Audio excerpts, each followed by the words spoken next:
Hey guys, welcome back to my channel. So in this one I am going to be telling you guys why I quit therapy. Now I talk about therapy a lot on this channel, and sometimes I do wonder if I should say it just like that, just take therapy without giving disclaimers, because I genuinely feel like therapy, even though it has been sold to us in the past years, with social media and everything, as this fix all thing, just seek therapy and you're gonna be fine. I think that it is way more complicated than that. I happen to believe that therapy doesn't work for everyone, or at least therapy alone. Some people are going to need the mix of sorry, the mix of therapy, meditation, a very strict routine, working out, eating a healthy diet in order for them to be balanced. Some people are gonna need medication. Now I personally, I am not on medication for my depression, but I have never taken medication. But I have people in my family who do take medication due to mental health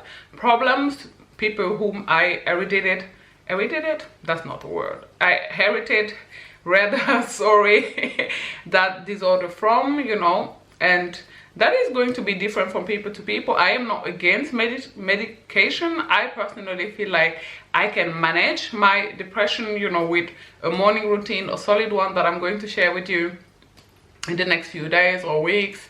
I don't know, or, with working out. I try to work out, 3 to 4 to 6 times a week, I'd say, with eating healthy, and of course in the past therapy. But I understand that for some people, whatever they're going through is so severe that they are going to need medication. And obviously if you feel that is what you need, then by all means go ahead and do that. But anyways, I quit therapy because I, at the end of the day, was going through healing fatigue. Okay, I just realized how messed up I was, and I got tired. Okay, I got tired from the healing. I got tired from tackling one issue after the next. I just realized, oh child, this is a lot, and I'm over it. I'm tired, because at the end of the day, therapy is not just talking to someone. There's also a lot of, or at least my therapist used to engage in giving me a lot of exercise that I'd have to do by myself, a lot of self-reflecting, which it's not, again, you are going to need to do that. You're going to have to do a lot of shadow work if you are serious about your healing. Of course,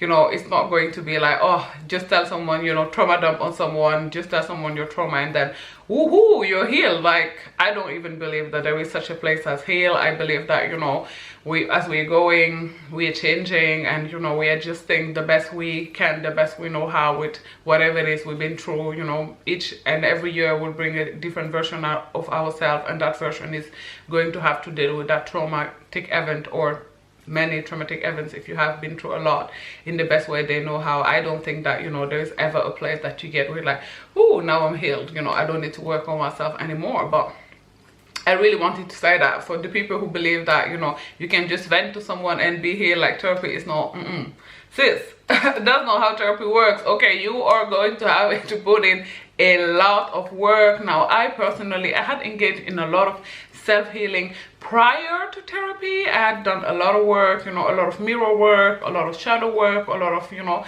I've opened up on this channel before about how I've been writing letters to my dad, and stuff like that. So I felt like I have already arrived. I've already started therapy, being not healed, because like I said, there is no place as healed, but I was not in a extremely bad place as I started therapy. I had done a lot of self-healing before that, and I'm really grateful for that. Looking back, I'm really grateful, because I think that if I had just started therapy without doing any self-work before that, I would just have quit. Because for me personally, I don't feel that I have gained a whole lot from therapy. Not that it doesn't work, but it's a very slow and steady process. It's a very difficult also process. So I'm really grateful, for my friend Maria, for example, who put me on to mirror work before I started therapy. And for me, that was really, really a tremendous help. I still feel like therapy, it's good if you've never, been able to process your trauma, if you've never been able to even accept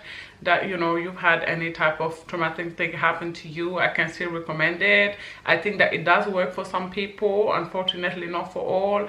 I think that one thing that people don't talk about often enough is how you are going to have to go through many people until you find like the right therapist for you. Now, fortunately for me, that was not my case. I was able to find someone with whom, you know, I get along pretty quickly, but I know that for some people, they have to try and talk to many people before they find the right therapist for them.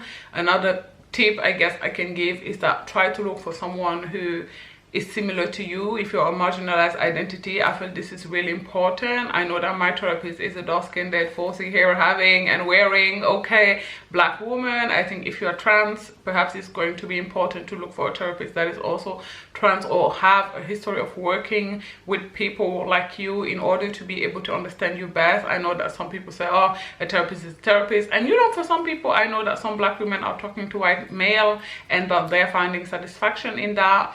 But for me personally, I feel like the closer someone is to you, if you're queer, I think that a queer therapist is going to be able to understand your situation best, because at the end of the day, therapists are also human beings, so they can suffer from biases like we all can.